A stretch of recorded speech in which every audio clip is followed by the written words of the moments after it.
Welcome back to the show. I'm telling you, this is going to be one of my favorite episodes because we'll be talking about music and hearing some music from my very special guests here today. Sue Jacobson, who is the concert master for the Waco Symphony Orchestra, and JOCELYN Williams, who was no stranger to my podcast in years past, usually here with a different hat on. Yeah. But you are here as a member of the board of directors for the Waco Symphony Association.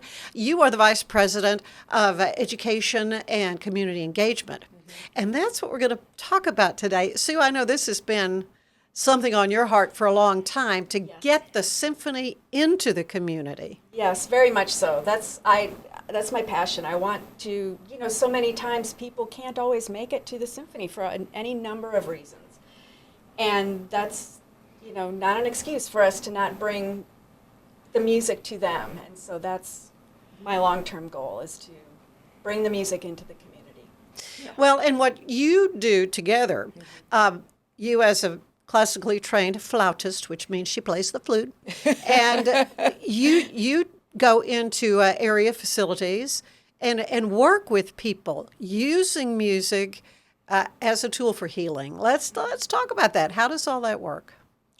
Well, Sue and I think this has been a whirlwind for us in the past year, trying to bring this forth. We started back in the fall, and then it just kind of took its own turn of events. But we developed a program, a curriculum for youth with collaboration with Waco Family Medicine Counseling Center called Healing Harmony, or that's part of it, working with youth ages 6 through 10. Okay, little one. They're pretty little. Yeah, and then 11 through 14, who are diagnosed with either dealing with trauma on the autism spectrum, depression, and anxiety, and really working with them to find out, first of all, what their idea of music is, how they use it in their everyday life, if they play different instruments or sing in a choir or just even like music.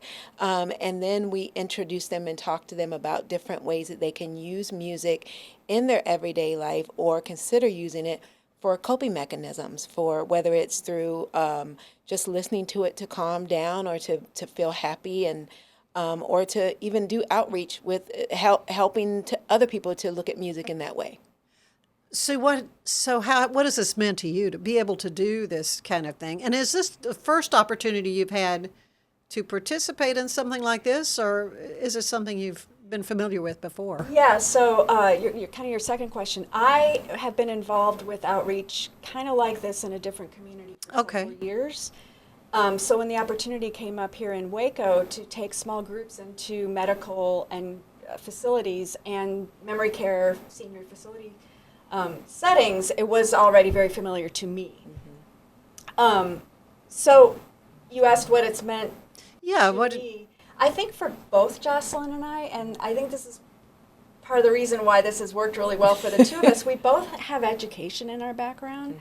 I've taught privately for 40 years, and you have taught in public schools, an educator, and so when we developed this curriculum to work with the kids at Waco Family Medicine, our education backgrounds, really, we rely upon that heavily in terms of what we think will resonate with the kids, classroom management, the whole shebang there. Yeah, I got to come to one of your performances at Waco Family Medicine, and we're going to show you one of the shorter numbers that you did. Started with Mozart, Eine kleine Nachtmusik. Okay, all right. Yeah.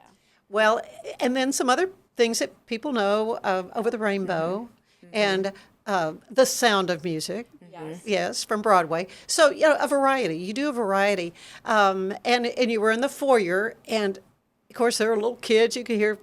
You might hear a little child crying or something in my video that I took. Facility. Right. Yeah, it is. But tell me about that. Do you remember the other musicians that were there with you that day? Sure, yeah, it's myself, and I believe that day another violinist in the symphony, Amanda Schubert. We had principal violist Nikita Pogrebnoy and cellist Clayton Boyd. And you brought up the familiar music, and that puts me on to our programming for the memory care centers. And I'm not sure, did you come to hear us at the Blake? I was not able to, no. Okay. No, I know you've been there. You've also been at Hillcrest Hospital, right? Yes. Hillcrest Hillcrest Baptist Medical Hospital, Center. yes. So Yeah, so you've been out and about Yes. since this Yes. all kind of got underway. Yes, so we've played a couple of times in the lobbies of Hillcrest and Ascension Providence around the holiday time. Yeah, and I'll circle back to that in a minute, but we've been at the Blake, we've been at the Delaney, and most recently at Stony Brook Hewitt. Oh, yeah. Playing for their memory care centers. And the familiar music, we incorporate music from their era, so like the 1950s, 1960s. So that's where the sound, we play My Fair Lady, Sound of Music, Over the Rainbow, Misty. You know, we try to play, in my mind I'm thinking, well, maybe this is what they danced to. Maybe this I'll bet is- it they met was. their spouse, you know, dancing to this music. But, so that's the memory care is a smaller branch of Healing Harmony, and then there's also the hospital centers, and so that has been incredibly rewarding. As I mentioned, we played at the hospitals over the holidays, and just, it's interesting that it's as much or more healing and helpful for the staff as it is for the patients, you know, because obviously not all the patients can come down and hear us. No, it may be family members that There are family waiting, members Right. that who are walking stressed and that- worried, and And sometimes they'll sit and listen or walk by and stand. In fact, there was apparently a woman who was listening to us 2 Christmases ago who had come to the lobby to take a break because her husband was in the end stage process. And she just said, it's just so soothing to just sit here and hear this music. It's just been a really great respite, you know, from what she was dealing with upstairs. yeah, it doesn't make you Yeah. want to cry. I Right. know. I And mean, then, really. you know, we've actually did have nurses wheeled down about, I don't know, half a dozen or 10 senior patients that sat and listened to us for a little while. Yeah. And my role in that, because it's the quartet that plays, is being able to come and do the observations, look at, watch, and just see, and even ask people, like, how does this make you feel? Were you expecting this today? And just hearing some of their comments, similar to what Sue just said, but even in the memory care, watching some of the residents as they were like listening or eating lunch and listening, and seeing some of them start singing the songs and glimmers of just expression and happiness come over their faces, and then they try to get somebody else to sing with them. There was a gentleman at Stony Brook who was a professional dancer at one time in his life, and he said to one of the staff members, he said, "Those violins sure know how to burn," you know. And it was just like, I was like, oh my gosh. And I wanted him so bad to like get up and start dancing. But there were people that, you know, have maybe certain anxieties, or they have dementia, and sometimes those people with dementia, they have episodes of outburst. There was another lady that, you know, that usually has an episode of outburst or becomes agitated, and she was very calm, and they talked about that. They said she was very calm that day. She was very attentive to listening to the quartet, and so just seeing that kind of helping people to either have a memory, create new memories, something that maybe will brighten their day that we're not even aware of. Yeah, over the years with the Junior League of Waco, I've sung with Musical Therapy Committee. I mean, for 20 years. We would go on Tuesdays into nursing homes. And when we'd be on that memory care unit, we'd start singing old gospel songs or, you know, and their faces would just brighten up and they'd sing along, and often every word. So it's really interesting, the brain, how, you know, when these processes start robbing memories, how music Really does. has a way to does. just change I that. think that there's, you know, music and wellness at this point in time is such a pervasive movement. There's orchestras all over the country who may have been doing it in Houston, for example. The Houston Symphony has partnered with, I believe, Houston Methodist for a couple of decades now. But Really? many other orchestras are creating initiatives to do this because there has been so much, not just anecdotal evidence of the benefits, but research on how playing music from the past does trigger memories. And they say the music from the person's 20s, late teens and 20s, triggers the strongest memory recapture. I wonder why that is. What it is about that. I don't know. hormones or whatever. I don't know. Right, You yeah. wonder. Yeah, maybe hormones. Right. I don't know. Something that imprints. Right. Maybe it's the way Those- the long-term memory is stored. Yeah, Maybe so, I don't yeah. know. Yeah. I don't know. So you're kind of, in a way, this is almost like a scientific work as well. It is becoming more It and is. more. So there has been more research done, and as I say, as more orchestras all over the country are doing these programs, we're getting more, of course, anecdotal stories and evidence about the benefits. Yeah, and of course you shared that one with us about the lady whose husband was Yeah, I mean, we have so passing. many. Yeah, we have Yeah. There was another gentleman at I think Stony Brook. He had just lost his wife, and they had the memorial service there. And I forgot what song you all were playing, but he was just weeping. Oh. And at first I was very worried about him, but they came up to me and they told me, "Don't worry, he's okay. He's just probably reminiscent and missing his wife." But then you have the other side where it is very calming for some people, like whether they're in a nursing home situation or they're in the lobby of the hospital centers. I've talked to many different people, and while they're enjoying that, they're taking a break from going to an appointment, and they say, this is just refreshing. And even Jackson Griggs, when they played at Waco Family Medicine the first time, the CEO, the president, he was in tears because he just thought this was the most wonderful experience, and that it was happening here, and that we were able to collaborate with Waco Family Medicine. I mean, it was just something very near and dear to his heart. Yeah, I found out the other day that we were playing holiday Christmas music. Yes. And it was in particular O Come, O Come Emmanuel. Yes, and so I guess that resonated strongly with him, and he was talking, and next thing you know, he was weeping, and he was just like, "I am just so overwhelmed and so overjoyed by this opportunity to be able to happen for anyone who walks through the door." Yeah, I'm looking forward to having him back on the show. It was several years ago, in fact, when they were still raising money. So it's been a while. I need to get him. I need to get him here, because what a beautiful facility is. It's gorgeous. It's wonderful. Just amazing. And Yeah. the services they offer, the level, the quality, the building itself. Yes. It's really, really impressive. Yeah. Well, and it's all kinds of music too. Yes. In fact, a friend of ours, Dave Ennis, who plays. He was in Restless Heart. He's a keyboard guy, but he plays regularly at nursing homes and memory care facilities. That's just kind of a ministry that he has as well. And from personal experience, my mother, before she passed away, she'd have good days and bad days. And one particular day, she was in a really bad mood, shall we say. And Dave was there set up today, and I sang a little bit too. But I mean, Mother's whole demeanor just changed, and she was cool and having a good time. So it can be like that. Yes. The Yes. music is so important. There's a lot more I want to talk to you both about regarding this, but we're going to take a quick break, and when we come back, you're actually going to play a few things for us. A little later in the show, as I promised, we're going to play some of the music that I recorded from your performance with the string quartet. Lovely stuff ahead, so stay with us. Today's show brought to you by Main Event. We'll see you in just a minute.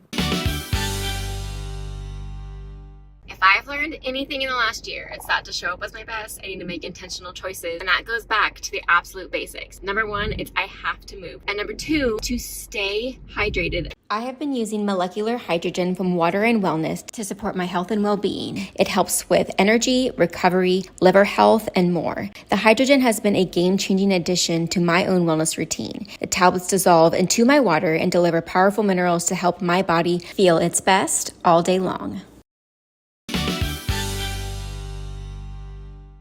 Escape into fitness with the Schwinn IC4 bike, providing a premium, heart-pumping indoor cycling experience that combines digital connectivity with superior Schwinn quality. The IC4's smooth, quiet ride features magnetic resistance with 100 micro-adjustable resistance levels. Escape the everyday with the Schwinn IC4 bike, your ticket to a life well lived. I just love learning more about the healing properties of music from Sue and JOCELYN. Later in the show, we'll hear Sue and some of her very talented Waco Symphony colleagues play for us. The Ann Harder Show is brought to you by Main Event Waco. Stay with us. At Mapiful, we believe in celebrating your journey, past, present, and future. Our unique personalized products are designed to boost your confidence, elevate creativity, and honor what matters most. From custom home decor to meaningful gifts, we help you cherish the memories that make you who you are.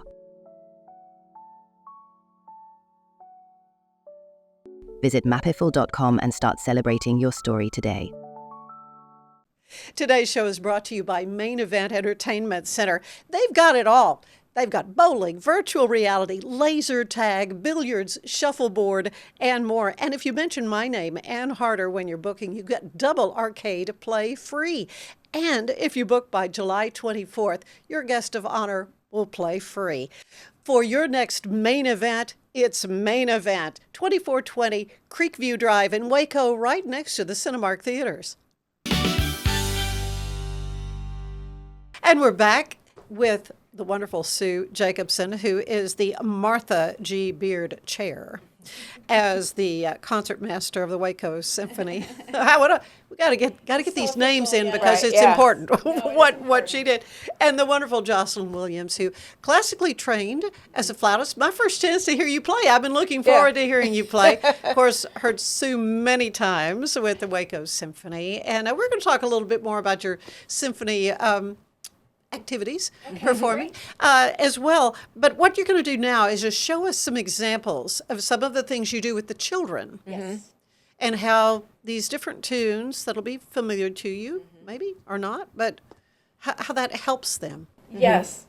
So we try to start the class with the session with some familiar tunes, kind of as an icebreaker, kind of to let them know this is not going to be difficult, you're going to recognize these tunes. And so we start, for example, with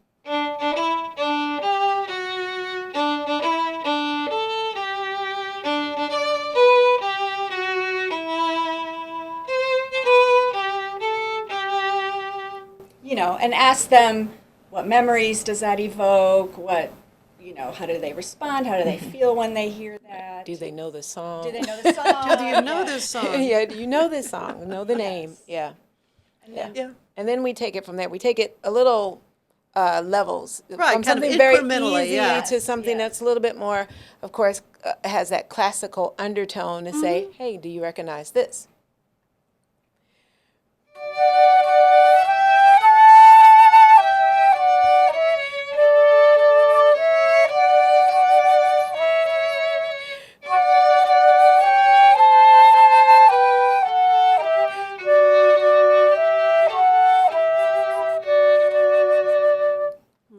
And remarkably, most of the students do recognize it for something, whether it's church, and so that's their first movie, TV, commercials, cartoons, yes. And they're thrilled to learn it's by Beethoven. Oh yeah, they're excited. Well, and to hear a little bit, I'm sure you tell them a little bit about Beethoven and his life. And So then we kind of begin the discussion, dive a little deeper and begin the discussion about emotions and music. And I think one of our main goals of these sessions, we do 4 sessions. So each week for 4 weeks. One session with a group of 6 to 10-year-olds, and then one session with a group of 11 to 14-year-olds. And just trying to get them to identify their emotions. These kind of come in? The counselors provide each child with the feelings cards. They're both two-sided because, we can't expect a 6-year-old to always have the words to describe their feeling. Or an 11-year-old. Or a 14-year-old for that matter. Right. So they each have those, and we play something and then ask them to show what that made them feel. So, Anne, we will play our next selection, and we're going to ask you to show. And you maybe you're between 2 cards. You can have more than one. Yeah, we had a couple of different students who had 2 or 3 different emotions, and we'll talk about how we spoke with them about that. Okay.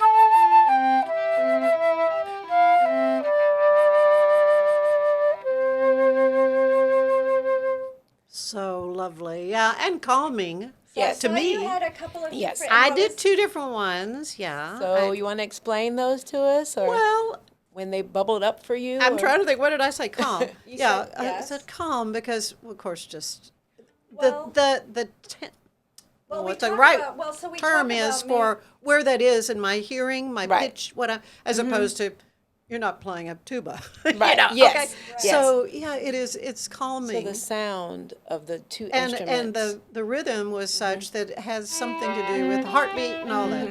Yeah. Right. Yeah, the lilting. Yeah. So someone even said it felt like they were in a meadow.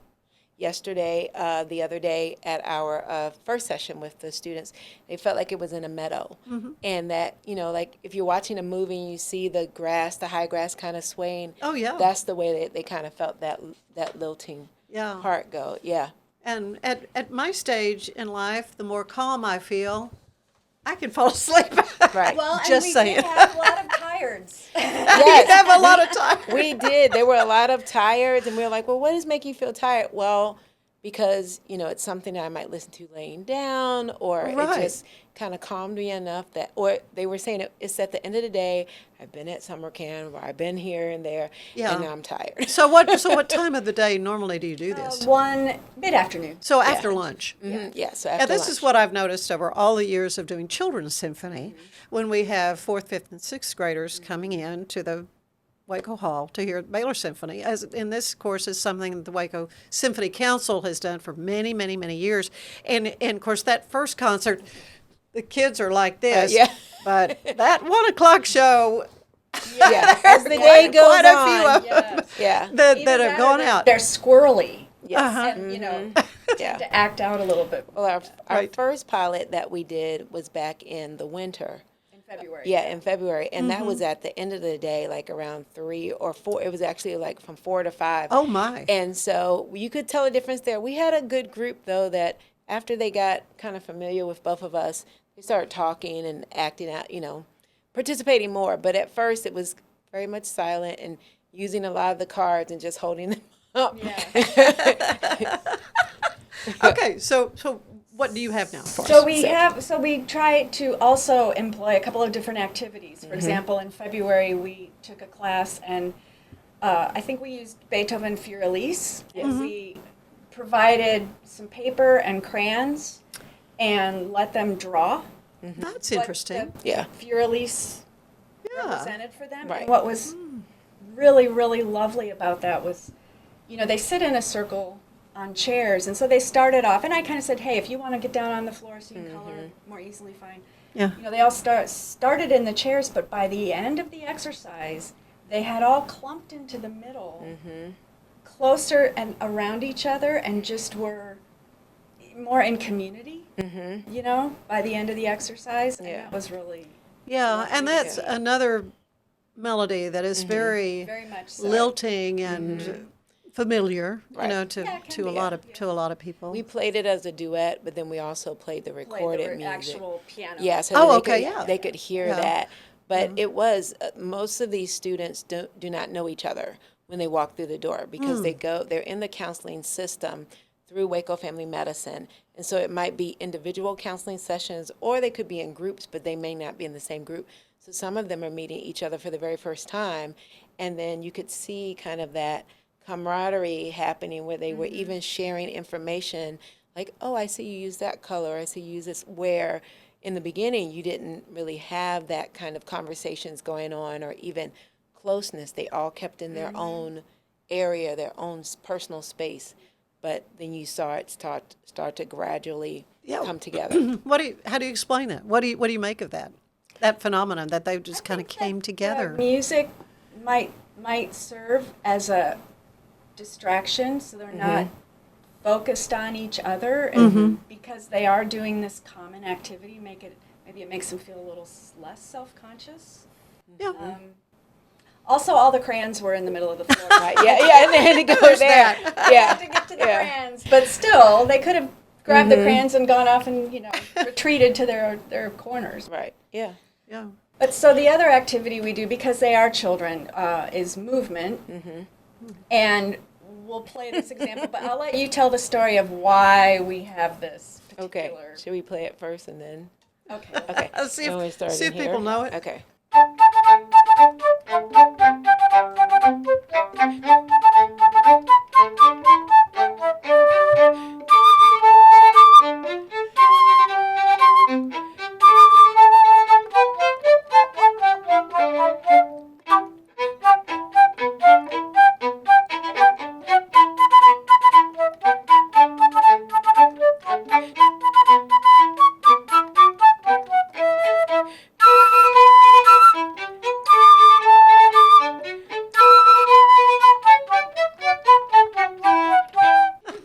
So, Will they know the words to that?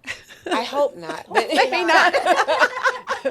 So that particular song, first of all, do you know the name of the song, Anne? Well, I just know what do you do with a drunken sailor. That's That's what. it. That's it. And so what happened was one of the students, we were asking them for like requests. Is there any type of songs that maybe they would like to hear that if we're able to find it? And so one of the students mentioned she liked sea shanty songs and mentioned Really, that she knew sea shanties Yeah, as a and- genre. How Very interesting. precocious young. yes, No very kidding. much. Yeah, and so she All right, mentioned, play me a sea shanty. Right, yeah, yeah. Here we go. She We got the men- one for you. Right. She mentioned a particular song that was something more popular, and so we said we would look for it. Okay. We did actually find it, but Didn't work as well. Right, it didn't work as well, but we came up with this. I said, we don't have to use the title Drunken Sailor. I said, because I Which grew we didn't, mind you. Yeah, you didn't. it came to mind because when she said that, I was like, I grew up learning this song and doing little dances in school and Sure. all sorts of rhythmic activities. And so we were able to find the music. And so we did a movement about Did pirates. like a freeze game. Yeah, it was a freeze game. So whenever you'd we stop. stopped, they would have Oh. to stop. But during the time they We'd were stop moving, at the, when it would change like key, the cadence or something. right, Yeah, right. but what we wanted them to do was think about ways that maybe, since it is a sea shanty song, think about maybe how you would move on a boat or how you would move as a pirate. Is there like a parrot on your shoulder? On your shoulder, Do you have yeah. a peg leg, Eye patch, a the one whole eye, thing. yeah, anything like that. And then just be ready for that, and how that, or if you had another idea in your head, that's fine. But to have them move, and again, I think it caused a certain type of distraction because they were more intermingled. They started out as a big circle, and then you saw them going counterclockwise and all over the place after a while. So it was fun. That is awesome. Probably, especially with this older group, we may move into some recorded music. We'll bring in a little amplifier. Sure. and You can Right, easily yeah. do that. Yeah, just for variety. But I think our goal, or at least one of our goals, is for the children to, help to identify emotions, Yes. but also when they leave the class, maybe they can have the idea they can use music. If they're feeling upset or afraid, they can find some calming music, and know that helps them feel calm. Right. Or, you know what I mean? So, Yeah. Yeah, coping skills that are just, yes. most of us don't realize we're doing it, but Right. we are. Yes, One of the yes. things that we worked with Sharon Rollins, who's the head counselor at Waco Family Medicine, is doing a pre and a post survey for the students and for the families. So asking them about their experience with music and, do they even listen to it at home?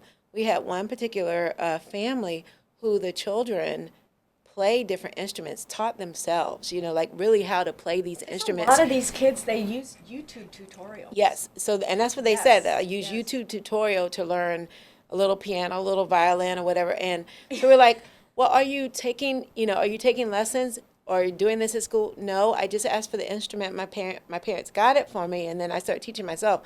A few violins, a couple yeah, saxophones. drums. Yeah, Yeah, when I hear the YouTube tutorial, it kind of scares me a little bit. It does. As an educator yourself, Yes. But on the other hand, I'm like, but they're getting this experience with this instrument, Right. and even if their parents can't get them to lessons or they don't have time in their schedule for that, they can still be doing it. So, That's amazing. Yeah. Music is so important in our lives. From singing or it does a body good. It does. Better than milk, even I think in some cases. it's something I want to know, Sue. I mean, you're both as musicians. When did you know this is what age were you when you realized music was something you wanted to really sink your teeth into? I was 8. I remember it vividly because in 4th grade at my school, you could start taking a musical instrument. And so I really wanted to play the harp, but they didn't have harp at the school. So I took the flute. And within that first year, it just I just took off with it. I was practicing and doing different things. I actually won an achievement award that first year for my achievement in playing the flute. And then that next year, we went to see the symphony. And so I'm from Maryland, so we went to see the Baltimore Symphony. Oh. And while we were sitting there at the Baltimore Symphony concert, the conductor did a little conducting activity to see who could follow him. And I was right there with him because that's what I did as a kid. I had my stuffed animals out. I was that kind of classical music nerd because I literally would get albums. Yes, I listened to albums, and would play like Beethoven's Symphony and conduct and direct my animals while I'm sitting there in my bedroom. And so I was able to go up on stage and be one of the guest conductors during the concert. Did you really? Yes. And my goodness. That did it for me. After that, I literally never stopped. I played all through, started doing private lessons. My parents really supported me in that. We went all over doing competitions and a little bit of everything. So that's when it, happened to me. And then I became an educator. I became a musician. I do have my master's degree in music performance from Catholic University. Hello. Oh, yeah. And so, but have to pay the bills, so I became an educator and a freelance musician. So. Right. I mean, that's really so many or bivocational, musicians that you know. So 8 years old. I've been in since then. That is amazing. Let's see, that makes me happy. Yeah. All right. What about you, Sue? Well, Did you do Suzuki when you were a little bitty girl? I absolutely did. My journey started when I was 6, and a woman came to our school who had just actually come back from Japan studying with Dr. Shinichi Suzuki. And she was one of the first group of Americans that had gone to study with him and learn this teaching method and then come back and employ it. So, of course, I didn't know any of that at the time, but she did a demonstration and she had with her little violin. They're so cute. They are so cute.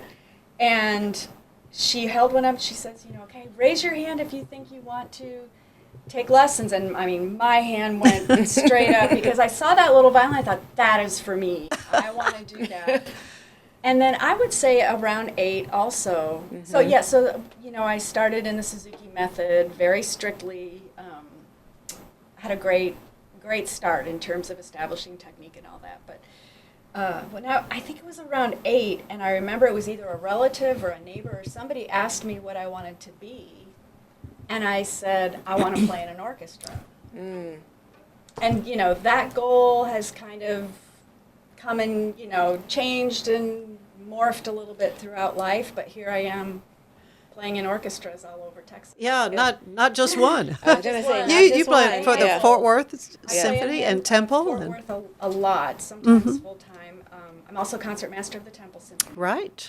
And I play in Abilene. I have played in East Texas and Tyler, and it's if people may not understand, for musicians and conductors as well, they kind of spread themselves out. I mean, they're if that's their main gig, they're always working, but they're working for a number of different. Yes, it's kind of like a quilt. You put together these different pieces in your schedule. Yeah. But it's exciting. I mean, it's great. And what's fun too is at this, at that level, there's kind of the same sort of group of people that play. I see a lot of the same people. A lot of my friends, I see in all of these places. So. Oh yeah, I'm sure it's quite a fraternity of musicians, which came in such a wonderful way when we were seeking to replace Stephen Hyde, who had been the music director, conductor for the Waco Symphony for 40-something years, Remarkable long time. career, yes, And that was daunting because there were more than 100 people who applied. And my being part of the committee that was looking into this was we relied so heavily on the musicians, you and some of your colleagues, and Kim, yes. Ann Shoemaker and Kim, right, because you knew these people. Yeah. So many of, I mean, I guess there may be some conductors you were like, but how am I going to know who to call out of there? Who's going to be good, who's not, you know? Well, and also, you know, I did reach out to friends all over the country. Say, have you ever played under this person? Right. You know, I mean, not right away, but at a certain Right. point. So we are so thrilled to have Larry Lowe. Yes, absolutely. It was a Yes. process. It was a process. long process, Yes. which was important to, you know, we had a total of 4 fabulous finalists. They were all great in their own way, but we're pretty thrilled to have Larry, right? Yeah. Oh, yeah. It's been great. And I can say from, you know, the musician's point of view, everyone is so excited to move forward with him and his programming, and he's so, you know, he can ask, or I don't want to use the word demand because he doesn't demand, but demand high standards in a way that's not condescending, or, you know what I mean? It's very encouraging. And Well, and you're all professionals. I mean, everybody on the stage at Waco Hall, I mean, this is not your first rodeo, but you get the music ahead of time and you're expected to rehearse it and be ready to go because before a concert, it's a pretty limited it is. time it's just four times for rehearsals. 4 rehearsals is not a lot, so. So you really need to come in already knowing your part. Yeah. And of course, you're kind of the leader of the pack when it comes to the violin section, right? Or you're really the whole orchestra. What exact concertmaster? no. What does that? I know you're the one that gives them the note to tune to. I've answered this question so many times because it is a good question. So yes, I'm the leader of the first violin section. So each section has a principal. It's called a principal. And they are the leader of that section. So for example, if a member of my section has an artistic issue, whatever it might be, they would come to me first. And if I can't resolve it, I would go to Maestro Lowe. So, you know, kind of a go-between. Kind of a hierarchy in a way. If I can resolve it, I'll resolve it. But the most visible thing I do, probably what people see me do, is walk out. So everyone is on stage, the audience is assembled, the concert's about to start, the lights go down, and I go out and take a bow and give the signal to tune the orchestra. So that's my big role. And what is the first note that you hear to tune from? So the principal oboe. The oboe, plays an A, this A. Yes, and then we have the winds and the brass players tune first, and then all the string players tune. Yeah, and it's kind of like cacophony. I mean, it doesn't sound real. The tuning of an orchestra is sort of People are doing different things. They may be, you know, testing their leads, or, you know, and also we don't just tune the A like for strings. We have A, we have D, G, E. If you play the cello, and viola, cello, bass, you have the note C. So, yeah, there's a lot going on. But it also, you know, it kind of signals to the audience we're ready to start. Right.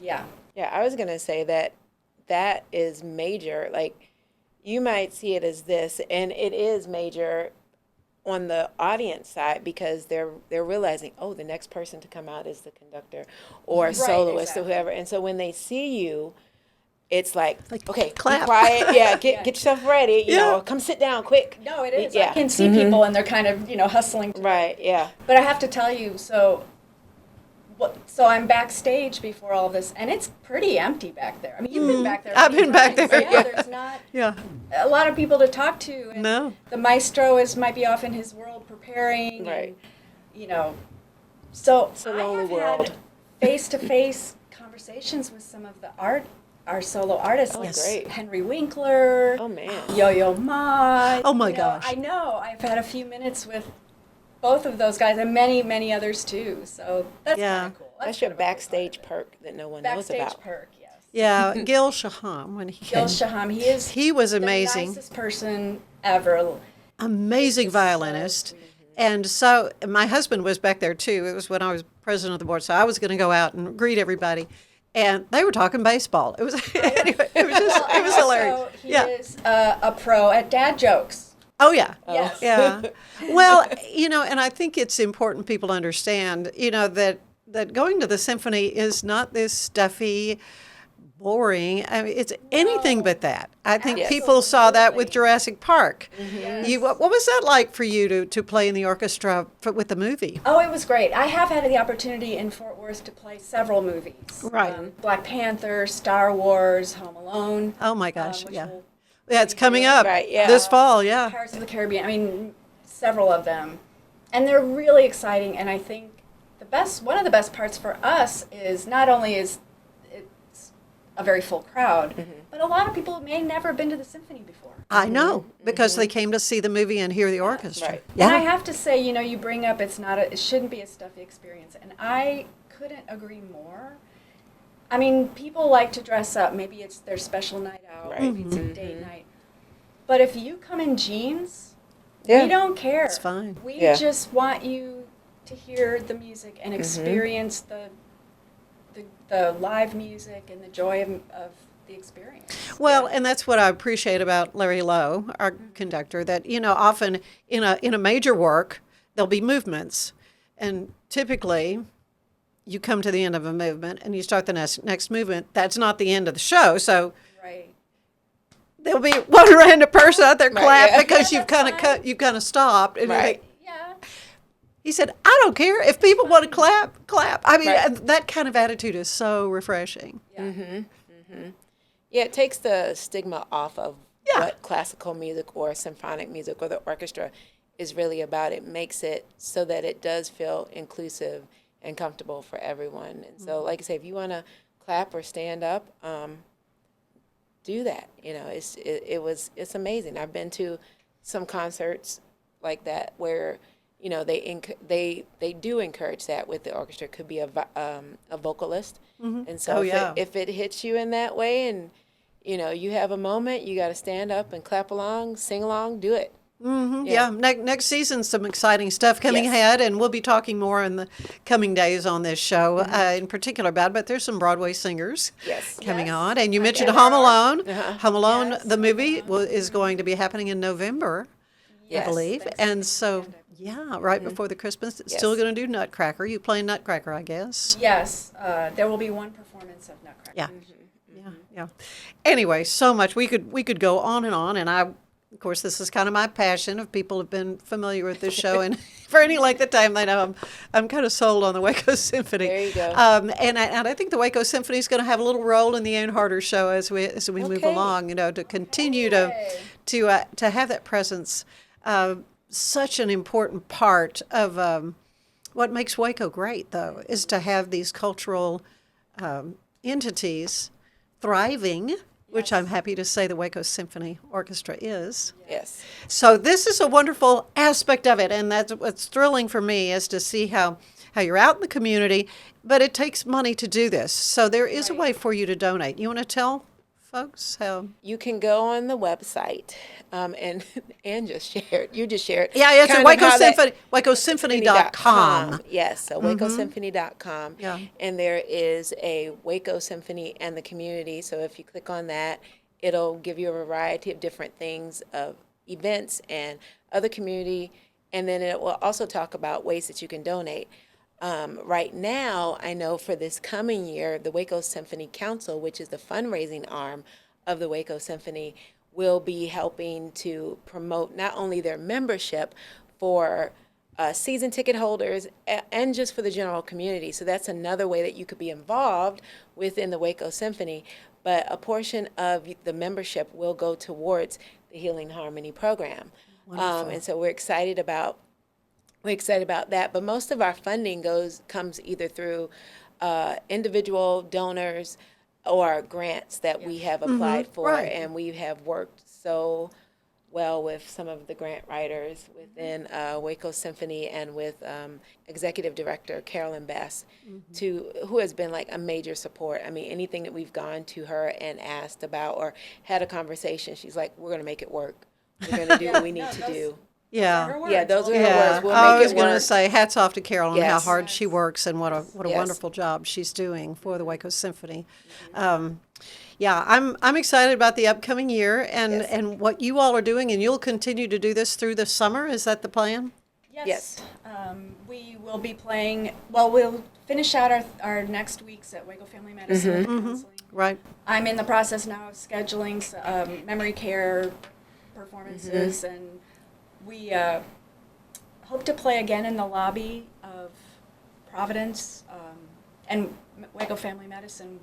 We want to bring in a dancer, Yes. Hannah Requa, who is also a member of the arts community here in Waco. She heads up the 254 Dance Fest. Yes. And she's a professional dancer elsewhere in Texas. And she wants to come in and do a piece or two with us, but also when we go to the memory care centers, do some movement activities with the residents while we play. Wonderful. Wonderful. That's under development. Yeah. Yeah. And, in the community, the opportunity to be at the silos, just a wonderful thing. That's going to be That's going to be Well, exciting. it was the 21st. It was a special music day. Yes. That happened, and so tell me, I think we have some photos from that. Music Day has been around for several years nationally, and for the first time, Waco participated. Yeah.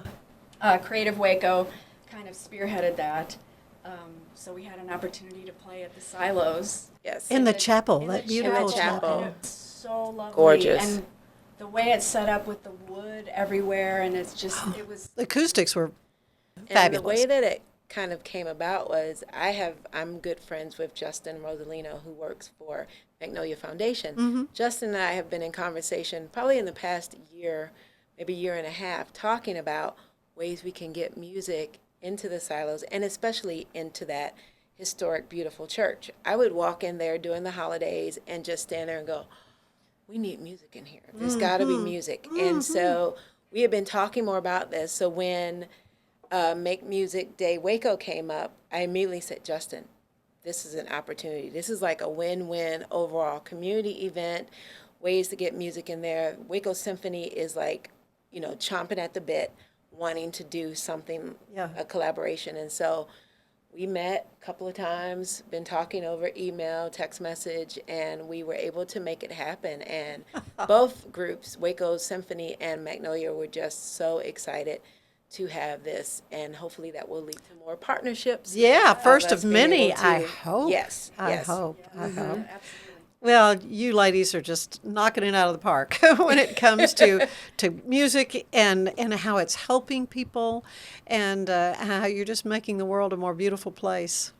I'm proud to know you. Sue Jacobson, JOCELYN Williams, thank you for being with us. Thank you. Stay with us. There's more show ahead, brought to you by Main Event.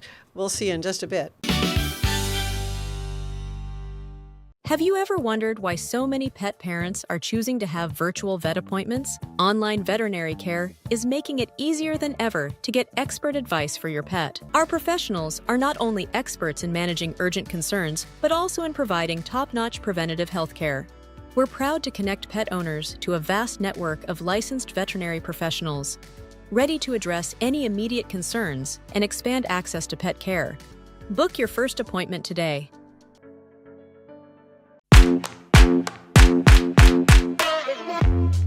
Hi, my name's Erica, and today I'm going to be taking you through my skincare routine using the Tasmanian Spring Water range from Sand and Sky. This range is really good for dry and dehydrated skin like myself. It's packed with 2 types of hyaluronic acid and fermented sea kelp to reduce redness and irritation, which I experience daily. So that's it. It's so quick and so easy, and my skin feels so dewy and so hydrated.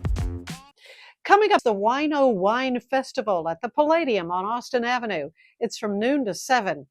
40 different wines from Texas will be featured at this indoor event. Now, tickets are $40, but will not be available at the door. So go to winofest.com to get your tickets. Stay with us. More of the show is ahead. I know you're gonna love this Kodak Dot Plus printer. You guys, just connect it to your smartphone, and then you're going to use the Kodak Photo Print app. It's going to print you a 4x6 photo. I am just in awe. I love how these turned out. Also, the printer comes with a free cartridge of 10 photo sheets. I can assure you, you are going to love this printer as much as my family has. You guys have to check it out for yourself. Mom and Dad can be a little competitive. They get all, yeah, buddy, and heck yeah.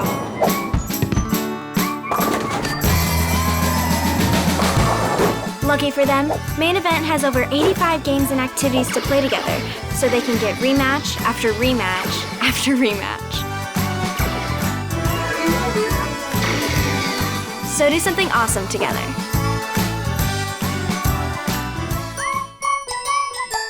I just got my Colgate Advanced LED Whitening Treatment in the mail, and I am very excited to have dramatically whiter teeth in just 10 days. My teeth are going to be 6 shades whiter. The treatment is enamel safe and hassle-free. It's even designed for my sensitive teeth. Let's open it up. Inside we have the blue light whitening device. It's a charger for after each treatment as well. There's a full 10-day supply, and it looks easy to apply. Order yours today at shop.colgate.com.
Smoke Pub was created by a group of friends who share a passion for great whiskey and cocktails. Frustrated by the lack of easy-to-use cocktail smokers, we set out to design something better. Our goal was simple: make smoking cocktails quick, clean, and fun. After countless experiments, we developed Smoke Pub, the world's first electric cocktail smoker.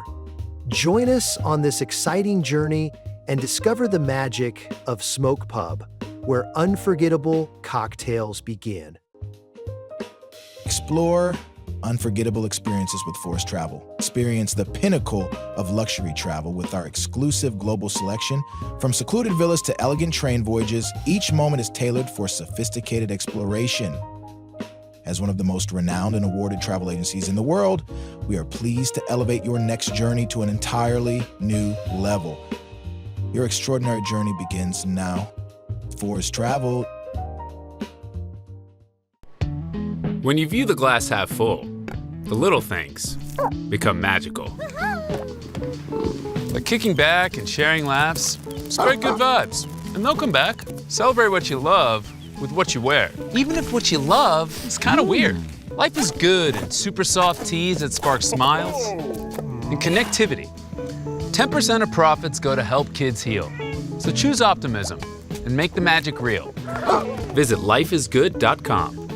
The 4-burner, side-burner, side-sear burner with Clearview glass stainless steel grill from Monument Grills. Made of tempered glass which is strong, insulated, and allows you to check your grilling without lifting the lid. Our porcelain-coated cast iron cooking grids offer a large cooking surface of 513.3 square inches, primary cooking area, with even heat cooking. The Monument Grills include LED control knobs and are easy to light with pilotless electronic ignition. Better grilling, better value, Monument Grills. Hi there, I'm Wendy Ellis, CEO of United Way of Waco, McLennan County. Summer is all about fun and freedom, but for many local families, it can also bring some additional challenges. How to keep the kids engaged and active and well-fed without the support of the school year routine. So today, I wanted to share just a few resources that are available in our community. These resources are free or low cost, and they're designed to help our families thrive this summer. First, if you're looking for a fun way to stay cool and active, the Doris Miller Community Center pool is open year-round, and they offer swim lessons, fitness classes, and open swim for all ages. Open swim is only $3 a day, and they also provide lifeguard certification classes. Now, if you're looking for something more hands-on, Transformation Waco has teamed up with the U.S. Naval Academy and the City of Waco to bring STEM kids camps to the Doris Miller Community Center this summer. These are one-day events packed with engineering, robotics, and other science fun, as well as lunch for the attendees. August 5th is for incoming 3rd and 4th graders. August 6th is for incoming 5th and 6th graders. Also, don't forget, the Waco ISD Summer Feeding Program is in full swing. This program provides free meals to children ages 1 to 18, no matter where they live or go to school. These meals are served Monday through Friday at multiple sites and through mobile food trucks that are running now through August 8th. For a complete listing of sites and hours, you can visit the Waco ISD website. At United Way, we know it takes a community working together to support our families, and these programs are just a few great examples of that work in action. So whether it's keeping children fed, having safe places to play, or supporting summer learning, these are just a few of the great resources that are out there. If you'd like to learn more about what's available, or you'd like to connect someone in need with help, please visit unitedwaywaco.org or call 211. So I want to say thanks for listening, and from all of us here at United Way, we hope your summer is safe, fun, and full of opportunity. For 75 years, Nalgene Outdoor has been your trusted companion, fueling adventures and helping protect the planet. We're committed to reducing waste, improving access to clean water, and providing simple, safe, and sustainable products for you and your family. No gimmicks, just durable, well-designed bottles built to last. Join us in our mission to amplify life, not complicate it. Because at Nalgene, what goes into our bottles matters as much as the adventures they fuel. Explore more at nalgene.com. That's NALGENE.com.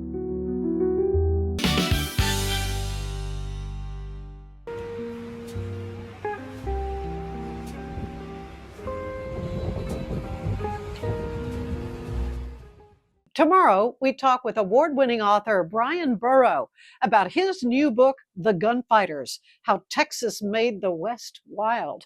We'll see you then. Have a great day.